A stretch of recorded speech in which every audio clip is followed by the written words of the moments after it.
तो कहानी कुछ यूं है कि एक ब्राह्मण को कहीं से जजमानी में एक भैंस मिली। उसे लेकर वह घर की ओर रवाना हुआ। सुनसान रास्ते में वह पैदल ही चला जा रहा था। बीच रास्ते में उसे एक चोर मिला।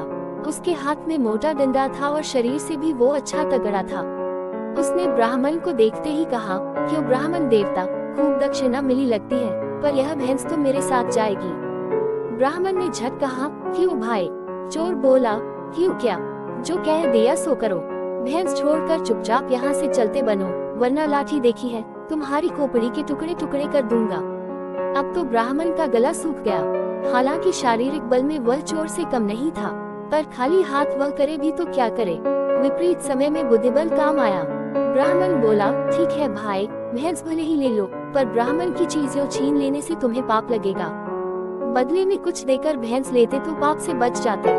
चोर बोला, यह मेरे पास देने को धरा क्या है? ब्राह्मण ने झट कहा, और कुछ न सही, लाठी देकर भैंस का बदला कर लो। चोर ने खुश होकर लाठी ब्राह्मण को पकड़ा दी और भैंस पर दोनों हाथ रखकर खड़ा हो गया।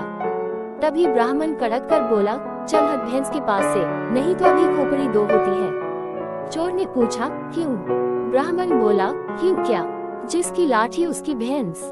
चोर को अपनी बेवकूफी समझ आ गई और उसने वहां से भागने में ही भलाई समझी। किसी ने सच ही कहा है कि जिसमें अक्ल है उसमें ताकत है। तो अब समझे कि यह कहावत यहीं से शुरू हुई, जिसकी लाठी उसकी भैंस। ऐसे ही वीडियो के लिए मुझे सब्सक्राइब करें।